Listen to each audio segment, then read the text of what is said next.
Pemirsa, berita Banjarmasin kembali hadir menjumpai PN hari ini dan kali ini lawan ulun Faya Putri.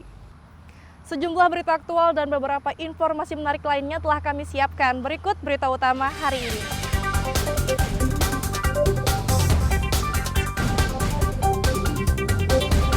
Diduga merugikan uang negara, mantan wakil Bupati Batola ditahan kejaksaan.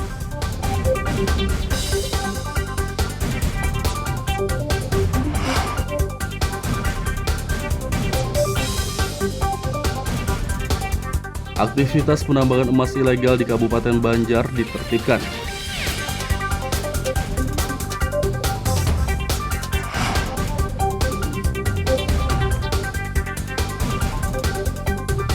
Sekolah luar biasa di Kota Banjarmasin menggelar PTM terbatas dengan penerapan prokes ketat.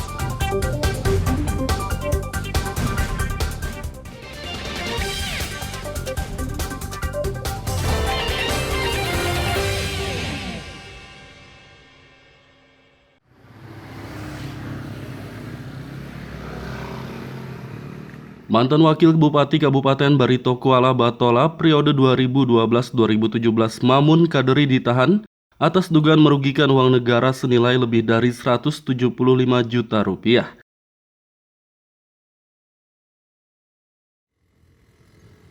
Mamun Kaderi ditahan oleh Jaksa Penuntut Umum Kejaksaan Negeri Kejari Kabupaten Batola karena diduga menguasai aset milik pemerintah Kabupaten Batola berupa bangunan rumah toko atau ruko di kawasan Trans Kalimantan, Kecamatan Alalak.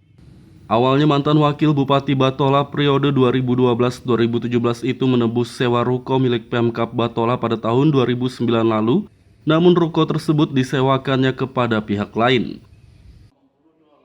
Kasipitsus Kejari Kabupaten Batola Hamidun saat ditemui Senin siang membenarkan pihak telah menahan mantan wakil Bupati Batola Mamun Kaderi sejak Jumat 1 Oktober lalu.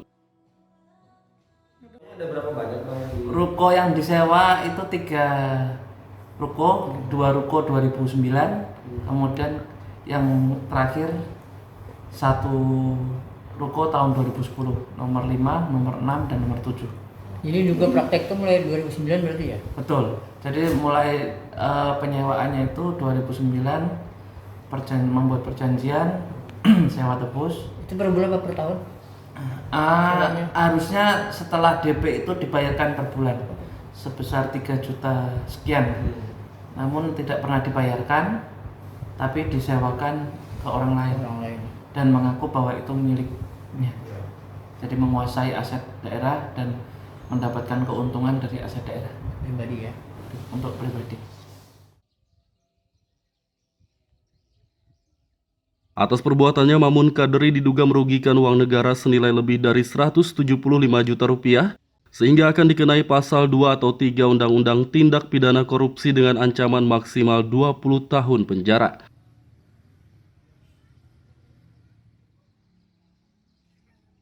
Dari Kabupaten Batola, Lutfi Darlan dan Ibrahim melaporkan.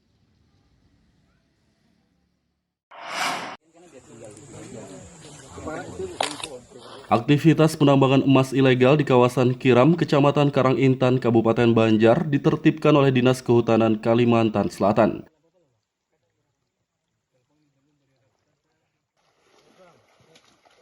Kepala Seksi Pengamanan Hutan Dinas Kehutanan Kalsel Haris Setiawan saat ditemui Senin pagi membenarkan pihak telah menertibkan aktivitas penambangan emas ilegal di kawasan Kiram, Kabupaten Banjar pada beberapa hari lalu. Menurutnya, aktivitas penambang emas ilegal tersebut telah membuat air Sungai Kiram menjadi keruh sehingga dikeluhkan oleh warga. Namun dalam melakukan penertiban, pihaknya hanya menyita sejumlah peralatan mesin pompa air yang digunakan oleh para penambang tersebut. Sedangkan para penambang hanya diminta angkat kaki dan tidak melakukan penambangan liar lagi. 2021 kita melaksanakan kegiatan penertiban tambang emas ilegal di Desa Kiram, tepatnya di Dusun Matangkanas. Jadi di sana kita menertibkan kegiatan penambangan emas bersama Dinas Lingkungan Hidup Provinsi dan Dinas SDM. Sementara untuk alat-alat yang digunakan ada 3 mesin pompa air dan 1 set mesin dumping serta beberapa selang itu kita amankan. Nah, saat ini untuk alat-alat tersebut diamankan di kantor kita di Dinas Kehutanan Provinsi Kalimantan Selatan. Diketahui para penambang emas ilegal tersebut merupakan warga Cempaka, Kota Banjarbaru, dan Banyu Irang, Kabupaten Tanah Laut. Mereka melakukan aktivitas penambangan lantaran tak memiliki pekerjaan akibat pandemi COVID-19. Dari Kabupaten Banjar, Lutfi Darlan dan Fahmi melaporkan.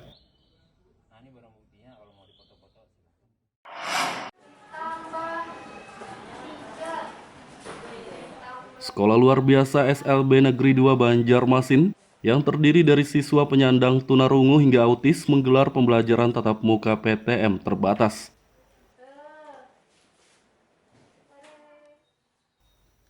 Terpantau pada Senin siang, PTM hari pertama di SLB Negeri 2 Banjarmasin diikuti 150 peserta didik dari tingkat SD, SMP, dan SMA.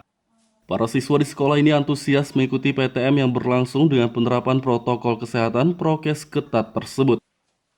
Kepala SLB Negeri 2 Banjarmasin Mulyadi mengatakan, pelaksanaan PTM di sekolah ini telah mendapat izin dari pemerintah Provinsi Kalimantan Selatan.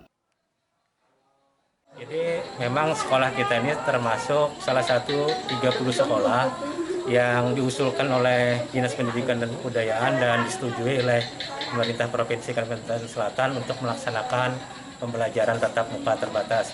Jadi untuk mulai hari ini kita sudah mencoba untuk melaksanakan pelaksanaan pembelajaran tatap muka terbatas ini. Untuk pelaksanaannya bagaimana, Pak? Pelaksanaan di sekolah kita sebenarnya sudah kita siapkan jauh-jauh hari, bahkan di sebelumnya itu sudah kita laksanakan baik persiapan atau kelengkapan fasilitas maupun teknis itu sudah kita siapkan, begitu juga dengan yang lain-lainnya. Kemudian untuk kita pelaksanaan ini untuk mengurangi kapasitas ini kita bagi dalam 2 sesi. Jadi ada sesi pertama dan sesi kedua. Ini kita lakukan untuk mengurangi kepadatannya. Untuk mencegah kerumunan, pelaksanaan PTM di sekolah ini dibagi menjadi 2 sesi dan jumlah siswa untuk setiap kelasnya dibatasi yakni hanya 50% dari kapasitasnya.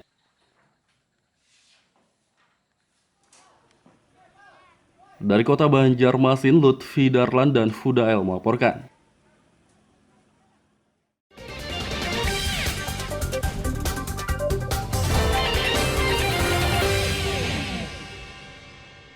Pemirsa, masih bersama kami dalam Habar Banjarmasin. Gesan pian yang hanyar bergabung, berikut Habar Banjarmasin utama hari ini.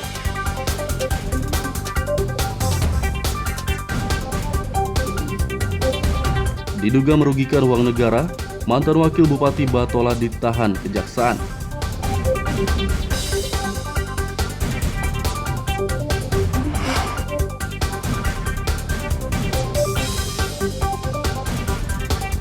Aktivitas penambangan emas ilegal di Kabupaten Banjar ditertibkan.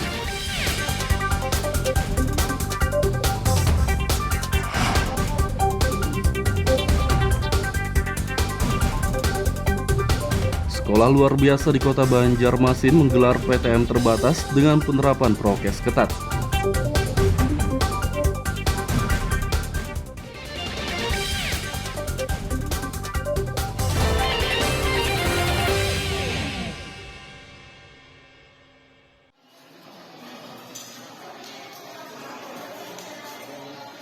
Ratusan pelajar ikuti vaksinasi COVID-19 yang digelar Kodim 1007 Banjarmasin di Gedung Akperkesdam kawasan Setoyo S Banjarmasin Barat pada Senin pagi.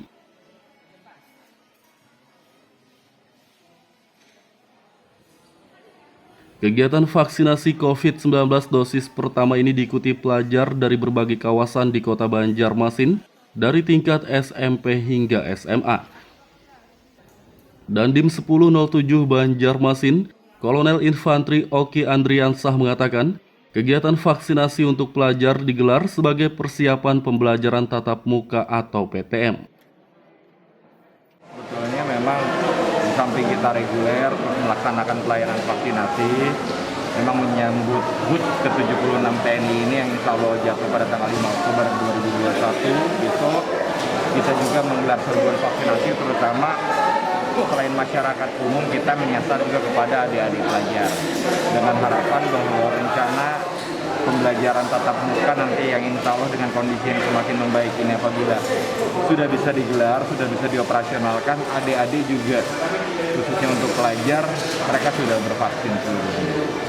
Alhamdulillah seperti ini, kita lihat sekarang juga ya antusiasme baik ya, dengan seperti itu juga mereka berarti kesadaran untuk bervaksin sebetulnya tinggi. Nah, dengan seperti itu kita wadahi ya. Sekarang kita melaksanakan pelayanan serbuan vaksinasi baik untuk masyarakat umum termasuk untuk pelajar untuk dosis pertama maupun dosis kedua. Pada kegiatan vaksinasi COVID-19 ini, Kodim 1007 Banjarmasin menargetkan 1.000 pelajar bisa disuntik vaksin.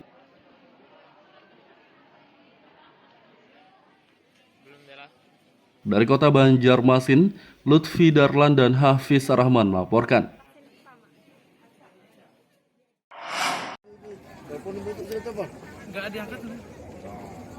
Warga dan pelajar di Kabupaten Tapin ikuti vaksinasi COVID-19 massal yang digelar oleh Kodim 1010 Tapin pada Senin pagi. Kegiatan vaksinasi COVID-19 massal dosis pertama ini diikuti ratusan warga dan pelajar dari berbagai kawasan di Kabupaten Tapin.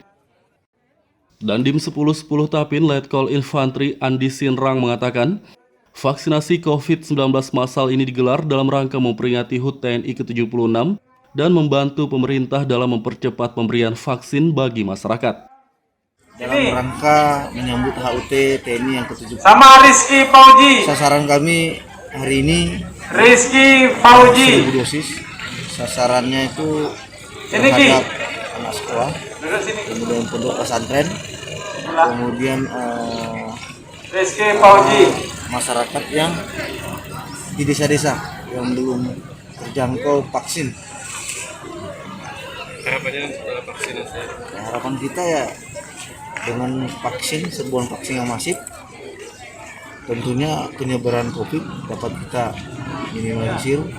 Kemudian dengan sekarang tanggal berapa ini, tanggal 4 ya, lihat dari posisi COVID sudah turun drastis. Kita sudah masuk, kalau di rata-rata kan masih level 3, tapi sudah mengarah ke level 2. Dandim 1010 Tapin Letkol Infantri Andi Sinrang menambahkan, dalam kegiatan vaksinasi COVID-19 massal ini, pihaknya menyediakan 1.000 dosis vaksin COVID-19 Sinovac. Dari Kabupaten Tapin, Lutfi Darlan dan Abdillah melaporkan.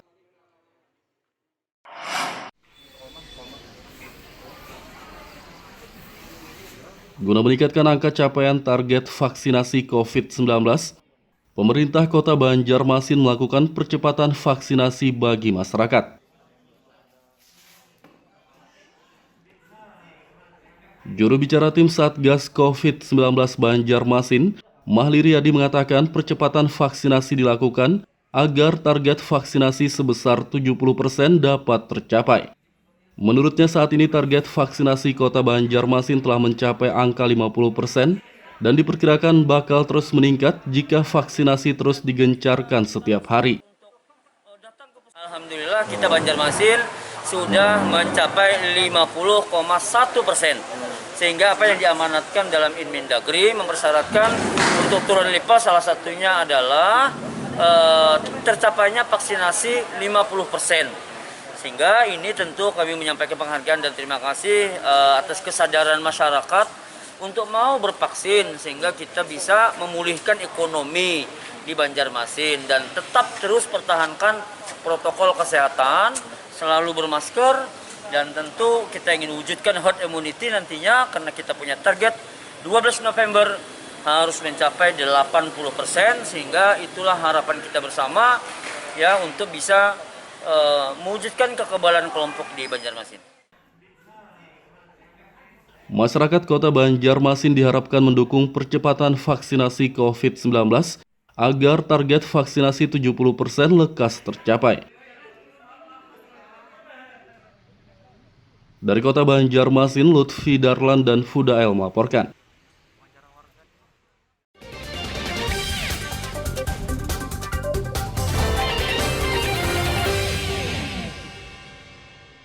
Pemirsa, masih bersama kami dalam Habar Banjarmasin. Gesan pian yang hanyar bergabung, berikut Habar Banjarmasin utama hari ini.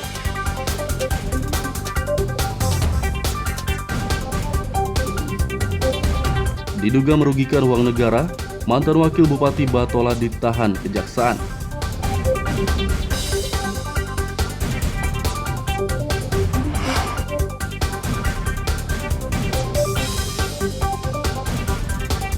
Aktivitas penambangan emas ilegal di Kabupaten Banjar ditertibkan.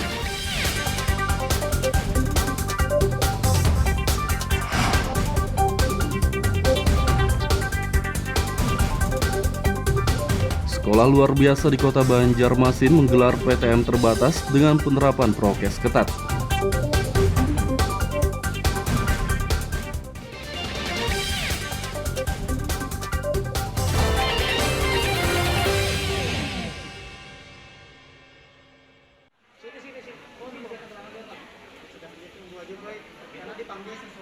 Percepatan vaksinasi COVID-19 yang digencarkan pemerintah kota Banjarmasin dalam beberapa hari terakhir membuat stok vaksin di kota berjuluk 1000 sungai ini menipis.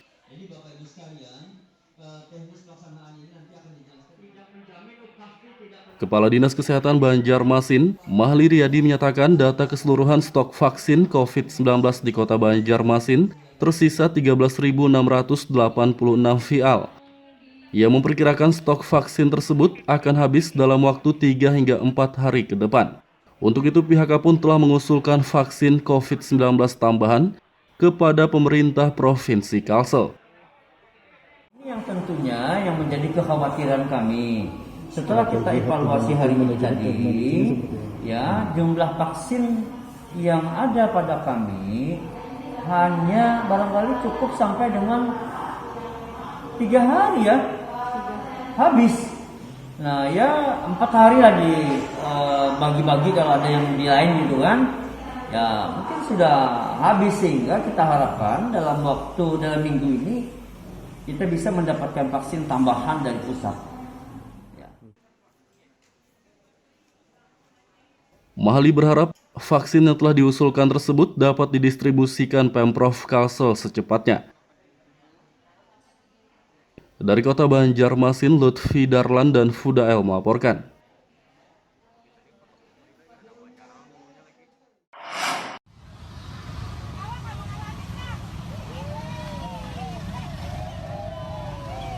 Polisi bakal melakukan pengawasan rutin di jembatan Alalak Baru kawasan Kayutangi Ujung Banjarmasin, menyusul adanya video viral seorang remaja berjoget TikTok di jembatan yang masih dalam tahap uji coba tersebut.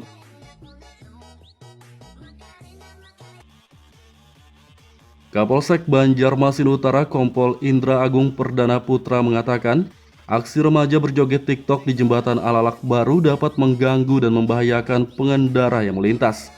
Untuk itu pihaknya akan melakukan pengawasan rutin di jembatan yang belum diresmikan dan masih dalam tahap uji coba tersebut.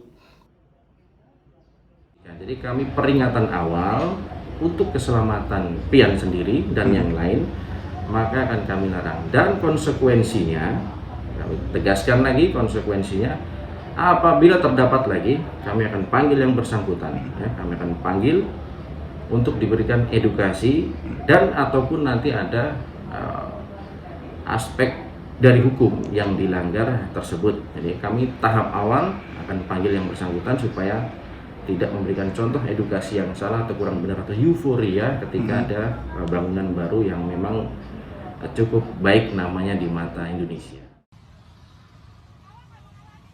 Kompol Indra Agung Perdana Putra menambahkan jika kejadian serupa terulang lagi, pihaknya tak segan-segan melakukan penindakan. Dari kota Banjarmasin, Lutfi Darlan dan Hafiz Rahman melaporkan.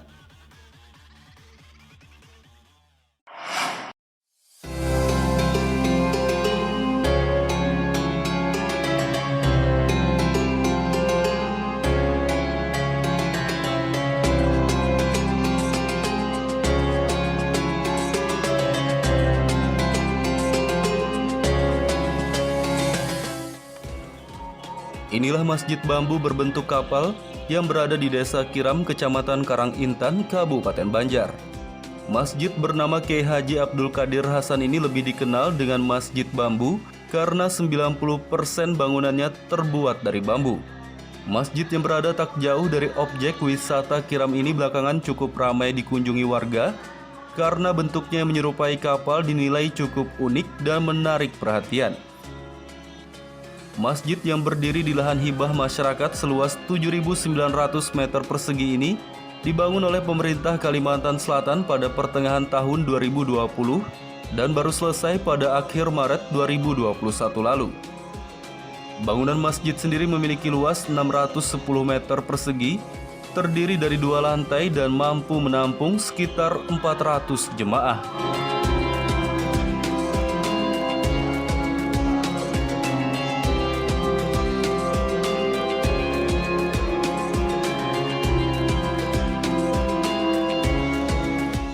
Masjid yang dibangun dengan biaya 11,9 miliar rupiah ini menggunakan bambu jenis apus dan petung yang didatangkan dari Pulau Jawa.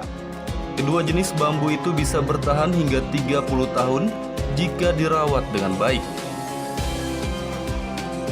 Pengurus Masjid Bambu Haji Asmaniansah mengatakan, masjid ini dibangun berbentuk menyerupai kapal untuk melambangkan kekokohan seperti kokohnya kapal Nabi Nuh.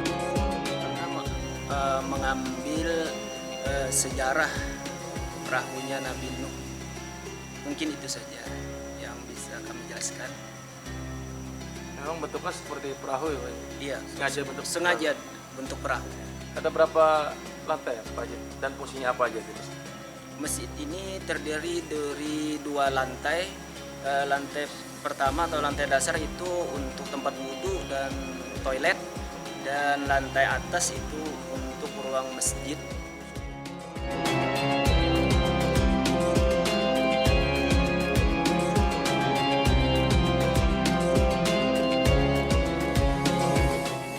Keunikan masjid bambu berbentuk kapal membuat banyak warga ingin mengunjunginya.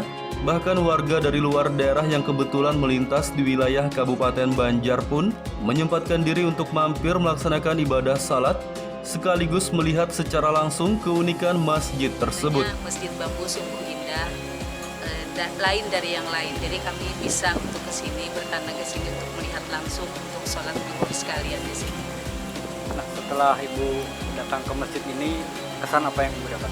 Kesannya sungguh baik sekali karena strukturnya terbuat dari bambu dan berbentuk seperti kapal dari luar. Jadi pas kami masuk sungguh baik sekali strukturnya, terbuat dari bambu dan mudah-mudahan yang membuatnya terinspirasi mungkin dari kapal Nabi. Selain melaksanakan salat, warga yang berkunjung ke masjid bambu berbentuk kapal ini juga tak ingin menyanyiakan bentuk estetik dari masjid ini, sehingga foto bersama maupun swafoto seakan wajib bagi mereka.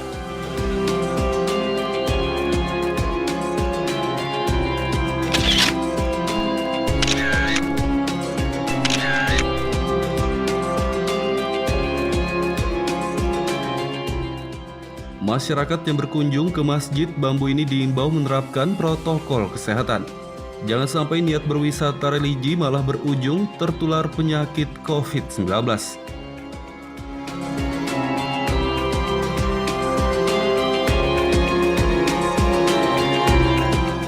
Dari Kabupaten Banjar, Muhammad Lutfi Darlan dan Ahmad Fauzi melaporkan.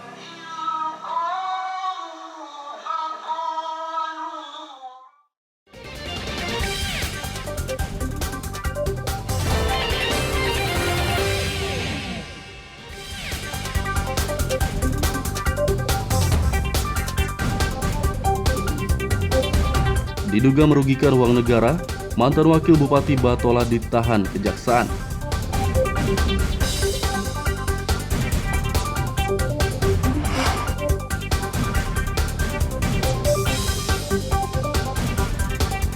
Aktivitas penambangan emas ilegal di Kabupaten Banjar ditertibkan.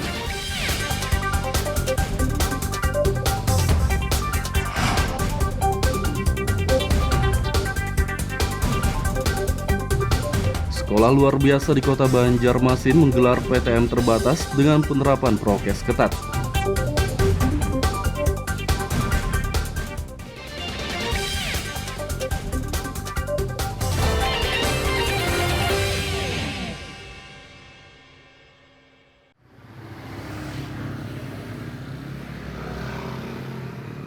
Mantan Wakil Bupati Kabupaten Barito Kuala Batola periode 2012-2017 Mamun Kaderi ditahan atas dugaan merugikan uang negara senilai lebih dari 175 juta rupiah.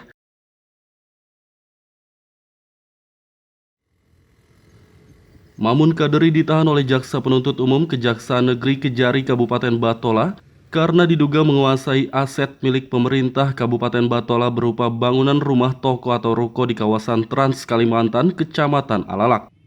Awalnya mantan Wakil Bupati Batola periode 2012-2017 itu menebus sewa ruko milik Pemkab Batola pada tahun 2009 lalu, namun ruko tersebut disewakannya kepada pihak lain. Kasipitsus Kejari Kabupaten Batola Hamidun saat ditemui Senin siang membenarkan pihaknya telah menahan mantan Wakil Bupati Batola Mamun Kaderi sejak Jumat 1 Oktober lalu. Ruko yang disewa itu 3 ruko, 2 ruko 2009, kemudian yang terakhir 1 ruko tahun 2010, nomor 5, nomor 6, dan nomor 7. Jadi juga praktek itu mulai 2009 berarti ya? Betul, jadi mulai penyewaannya itu 2009, membuat perjanjian sewa tebus. Itu per bulan apa per tahun? Harusnya setelah DP itu dibayarkan per bulan sebesar 3 juta sekian. Namun tidak pernah dibayarkan, tapi disewakan ke orang lain dan mengaku bahwa itu miliknya. Jadi menguasai aset daerah dan mendapatkan keuntungan dari aset daerah. Pribadi ya? Untuk pribadi. Atas perbuatannya, Mamun Kaderi diduga merugikan uang negara senilai lebih dari 175 juta rupiah, sehingga akan dikenai pasal 2 atau 3 Undang-Undang Tindak Pidana Korupsi dengan ancaman maksimal 20 tahun penjara.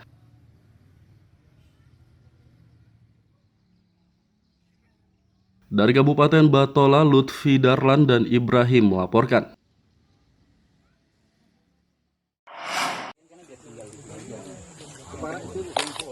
Aktivitas penambangan emas ilegal di kawasan Kiram, Kecamatan Karangintan, Kabupaten Banjar ditertibkan oleh Dinas Kehutanan Kalimantan Selatan.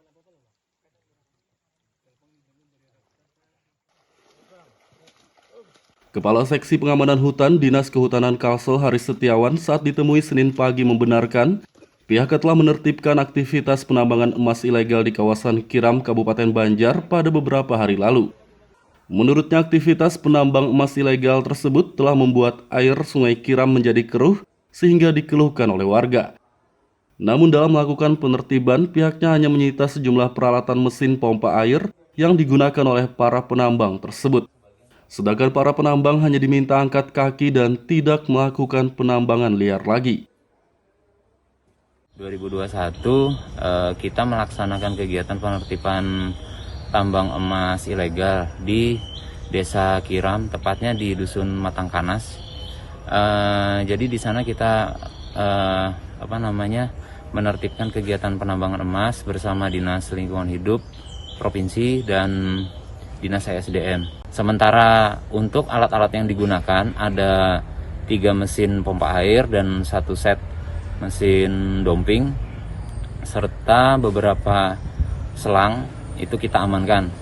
Nah, saat ini untuk alat-alat tersebut diamankan di kantor kita di Dinas Kehutanan Provinsi Kalimantan Selatan. Diketahui para penambang emas ilegal tersebut merupakan warga Cempaka, Kota Banjarbaru dan Banyu Irang, Kabupaten Tanah Laut. Mereka melakukan aktivitas penambangan lantaran tak memiliki pekerjaan akibat pandemi COVID-19. Dari Kabupaten Banjar, Lutfi Darlan dan Fahmi melaporkan.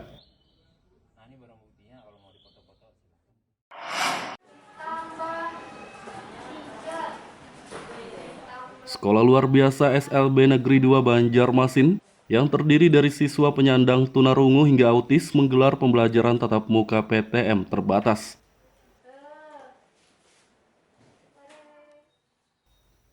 Terpantau pada Senin siang, PTM hari pertama di SLB Negeri 2 Banjarmasin diikuti 150 peserta didik dari tingkat SD, SMP, dan SMA. Para siswa di sekolah ini antusias mengikuti PTM yang berlangsung dengan penerapan protokol kesehatan prokes ketat tersebut.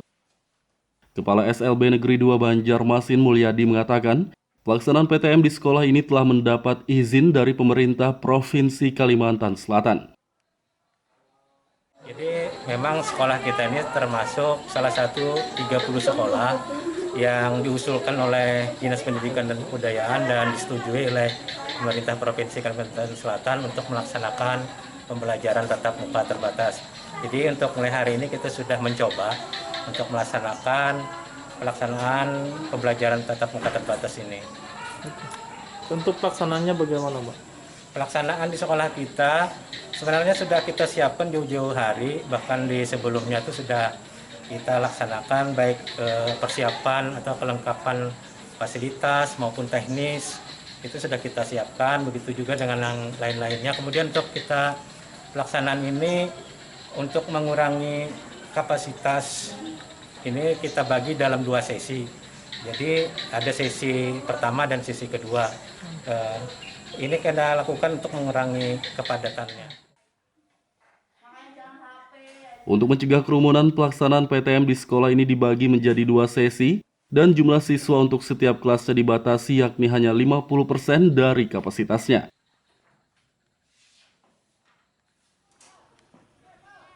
Dari Kota Banjarmasin, Lutfi Darlan dan Fudael melaporkan. Pemirsa, informasi tadi sekaligus menjadi penutup perjumpaan kita kali ini. Ulun Faya Putri lawan Buhan Redaksi mengucapkan selamat beraktivitas. Sampai jumpa.